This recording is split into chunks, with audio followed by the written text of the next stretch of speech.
The medieval slasher genre, it has some of the most hardcore and dedicated players that you're ever gonna find in gaming, right? These people are crazy, and these games, they take a tremendous amount of skill and knowledge to get good at, and I think that's why they're so addictive, right? Just going through that journey of learning what you're doing, coming from not knowing a goddamn thing and eventually becoming really, really good or an expert at the game. It's kind of addicting, and while we've never gotten a truly AAA product in the genre, both Mordhau and Chivalry 2 were extremely successful, and millions of players had their first experience in large-scale medieval slasher games.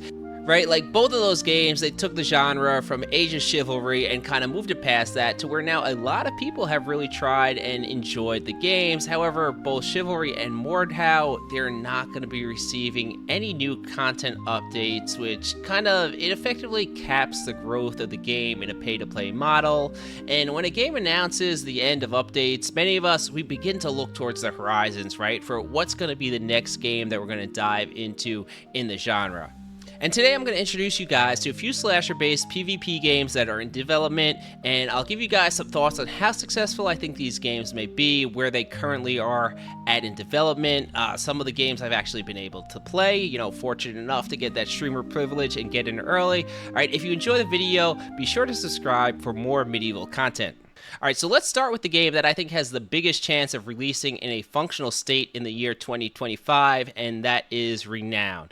Now, Renown, it's not a direct competitor to Chivalry 2 or Mordhau, but it seeks to kind of combine that high-skill melee combat inspired by those games with the survival and base building of a game like Rust. Now, in Renown, you spawn into a large map, and you begin gathering basic supplies, right? Grab some wood, grab some stone, grab some iron, and that helps you craft primitive tools and just basic weapons and armor that then help you produce more efficient and effective tools, right? It's like the endless gear grind of going up from a tier 1 peasant living in a hut with a stick to being a knight fully steel clad, living in a big castle with all of your buddies. And this is the type of game you can hop into solo and you can make some progress and have some fun, but really the most efficient way, and of course the most fun way of playing these games, is with friends, and that's whether you come in with a group of friends that you plan on playing with, or you just meet people out in the world using the VoIP system.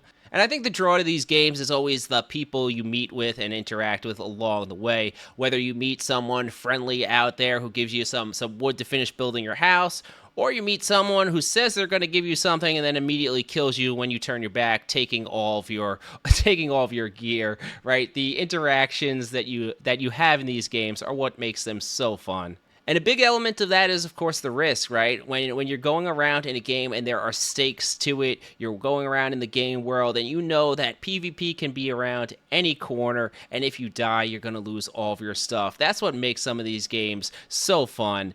And I've been involved with this game for a long time, since it was actually just a combat tech demo. And probably my favorite podcast episode I've ever done was with one of the developers of Renown, Jesse. And those guys, they are super, super chill and passionate about the product. And I've been able to see the game morph over time from, as we said, barely a functioning combat demo to a large survival world where you can participate in large-scale castle sieges. Right? They're very upfront about what's happening in the game, and their progress has been evident over the last few years. This is a game I'm excited for to get to actual release, but I just want to say this. I've heard a lot of people compare this or expect this game to be a replacement for Chivalry 2 or Mordhau, and just let it be known it's not going to be that. If you're expecting the combat to compare to Mordhau or Chivalry, it's not going to happen. The combat in the game, it's solid, it's functional, and it can be pretty fun, but it's not going to be as polished as Chivalry or Mordhau. The real game here is going to be that survival element, getting those Rust-like vibes where you're going through the world, socializing, taking people's stuff, getting into PvP conflicts. That's going to be the fun part of this game, but the combat is going to be decent. Now, up next, we have a game that comes from a former competitive Mordhau player, and that is called Mobius. And now, from a combat perspective, Mobius takes a lot of inspiration from Mordhau, and I think the goal here was to make a combat system that's a spiritual successor to Mordhau's, but just to remove some of the OP jank and garbage that really people just hate about the game. And Mobius, it's been available to play for a decent amount of time, but in the form of a tech demo. As you can see, looking at it, it has one weapon, no real graphics, and I think they got way too much crap from the slasher enthusiasts in their Discord over the state of their combat in their tech demo. I think people were expecting it to function like a fully completed game. But me being a little bit more level-headed and having the experience from being one of the, I guess, only somewhat successful creators in the genre, I get invited to play a lot of games early. And so I probably have a little bit more merit to what I say in judging how games feel in a early access period. And my first impressions of the game were that the combat actually here felt better and cleaner than any of the other games I've been asked to try out. And now you guys don't see all those videos because sometimes I'm not allowed to talk about it. But I actually thought from a pure combat perspective, especially as a tech demo, this game, it felt like it has the most potential of the ones I've played to be a fun and engaging combat system. And the combat, it better be good in Mobius, as the game was designed to be a 5 versus 5 competitive medieval slasher game with ranked play and tournaments. It seems to want to be the esports of medieval slashers. So if the combat doesn't turn out to be up to par, it's probably going to be dead game on arrival. But I think it does have a chance to have a pretty good combat system. And while the early tests, they were last team standing, the end goal is to have a variety of different modes, closer to something like, say, Overwatch, which is like pushing the card or controlling points. But there's definitely an audience for this game, as their Discord activity will show. But my concerns here are, we're picking the least popular mode of the slasher genre, which is already a very niche audience, and we're catering the game towards the 1% of those players who play competitively. So, like, where's the long-term audience for this game? I don't know. It's a game I do expect to come to completion, as the developers have regularly provided updates and demonstrated progress in the gameplay over the time I followed it. So I do think we will get to completion with this game. However, I do have a little bit of trouble seeing the game maintain players over the long term. Now, third on the list, we have a game that no one else seems to know about, and this is a shame because it's fully playable. It has combat, it has graphics, and it has multiple gameplay systems, and it actually feels really good to play, and it's called Sword Eye, and this is the type of game that I've been begging for. I love extraction games like Dark and Darker, but being a chivalry gamer, the combat in the game, it's just terrible, and I can't get into it long term, and I've been waiting for a high-skill extraction experience that combines the elements of an RPG like loot and skill trees with the more skill-based combat. A game that marries skill to gear, where Dark and Darker feels a little bit more like it has an emphasis on getting the proper stats. Now, Sword Eye, it has 6-direction combat, where you mirror attacks to riposte them. You add in light and heavy variations along with kicks and feints, and there's a significant complexity to the combat system in this game. I originally compared this, when I made a short on it, to Mortal Online 2 mixed with Mount and Blade, but one of my viewers said it, I think probably better than me, that it actually compares very much to Kingdom Come Deliverance, but less cinematic, so yeah, we're going to go with that. The game has what you would expect in a PvPvE extraction game, from normal monsters and mobs to more advanced boss fights that drop, you know, the sick loot, and of course other players are going to be in that dungeon too to fight you over the gear, or just to fight you for the hell of it and take all of your stuff, because let's face it, in these games, the real treasure is the tears of your enemies. And now, instead of heading into the traditional dungeon like you do in Dark and Darker, you're climbing a fantasy tower. If you make it to the top of the tower, you get to extract with all of your gear. And Sword Eye, they just ran a free playtest, and I would add them over on Steam, as I'm sure they're going to have more coming up in the future. And this is the type of game that I feel, if you got the right streamer or two to play it, like a Summit 1G or something, I think it could get a pretty good audience. Now, this is my sleeper pick of the genre. I feel like no one knows about this game. I didn't know about it. The developers contacted me directly, sent me some codes to play it, and I was like, wow, this actually is a much better state than the extreme majority of games I've tried.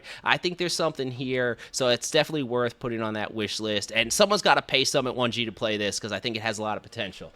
Now, next on the list, we have a game coming from Gyru, who was one of the biggest mordhau streamers, and that's called Mortem. And this game was announced 3 years ago, and it seeks to kind of be a hybrid game where there is ranked 5 versus 5, but there's also a co-op dungeon crawling game where you fight both monsters and humans, and you progress, whether it's through gear or stats, as you do that mode more. Not too much information on it yet. And for a game that's been in development for over 3 years, it's very hard to find any concrete information on the game.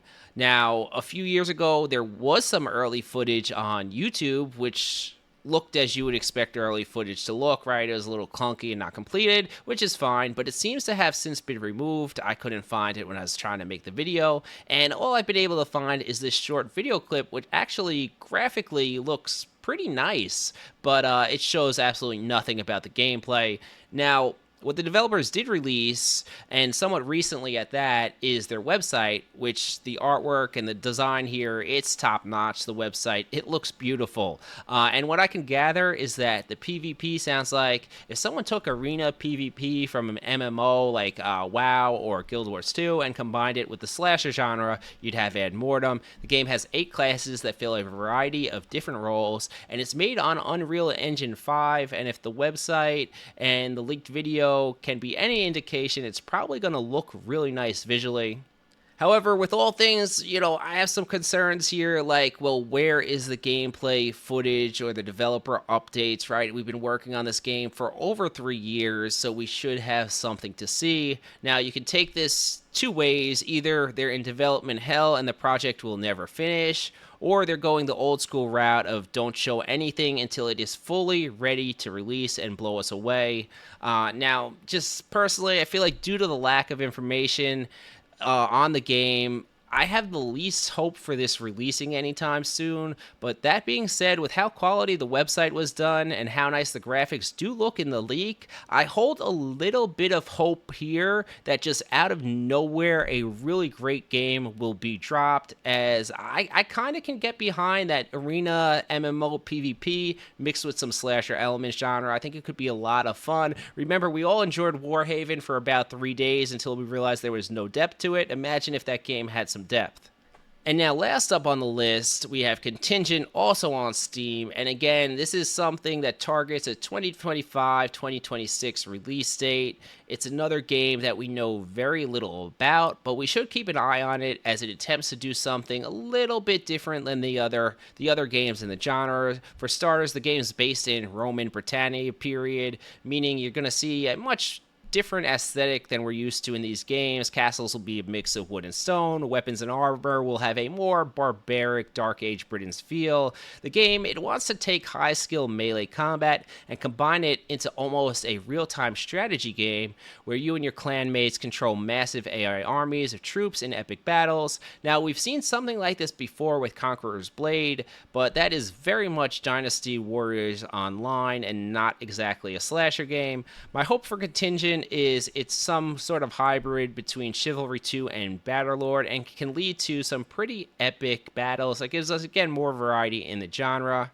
Now, this is, as we said earlier, a game with very little shown, no real gameplay trailers or video, just screenshots, which are decent looking, but again, they're screenshots, so who knows. Now, the developers did update on their Discord that funding for the game was secured. However, going from nothing shown to a 2025 release sounds a bit wild to me. So again, I would place this on the wish list, and maybe one day we'll hear that it's in playable form.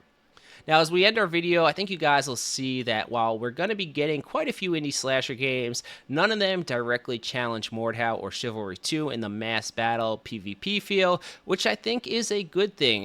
We can bring the slasher elements that we all love to different genres like survival, and hopefully one of these games is good enough that we can get several years of enjoyment out of them while we wait for Chivalry 3, which has all but been confirmed. All right, that's it for me, guys. Hope you enjoyed the video. Champ out.